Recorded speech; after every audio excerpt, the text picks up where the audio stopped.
উলঙ্গ রাজা, কবি নীরেন্দ্রনাথ চক্রবর্তী। সবাই দেখছে যে রাজা উলঙ্গ, তবুও সবাই হাততালি দিচ্ছে।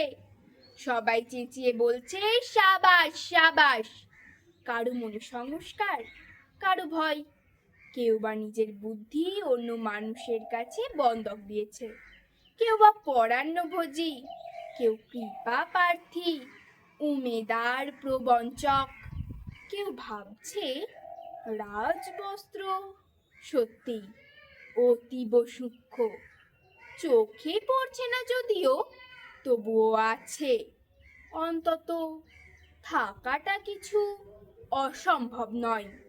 গল্পটা সবাই জানে, কিন্তু সেই গল্পের ভিতরে শুধুই প্রশস্তি বাক্য উচ্চারক, কিছু আপাদমস্তক ভীতু ফন্দিবাজ অথবা নির্বোধ স্তাবক ছিল না।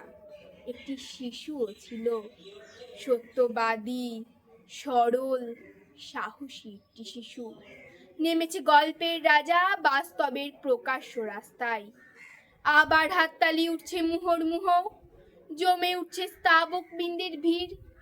কিন্তু সেই শিশুটিকে আমি ভিড়ের ভিতরে আজ কোথাও দেখছি না। শিশুটি কোথায় গেল?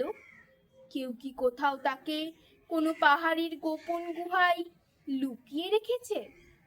নাকি সে পাথর, ঘাস, মাটি নিয়ে খেলতে খেলতে ঘুমিয়ে পড়েছে কোনো দূর নির্জন নদীর ধারে, কিংবা কোনো প্রান্তরের গাছের ছায়ায়?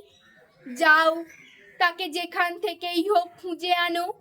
সে এসে একবার এই উলঙ্গ রাজার সামনে নির্ভয়ে দাঁড়াক। সে এসে একবার এই হাততালির ঊর্ধ্বে গলা তুলে জিজ্ঞাসা করুক, রাজা, তোর কাপড় কোথায়?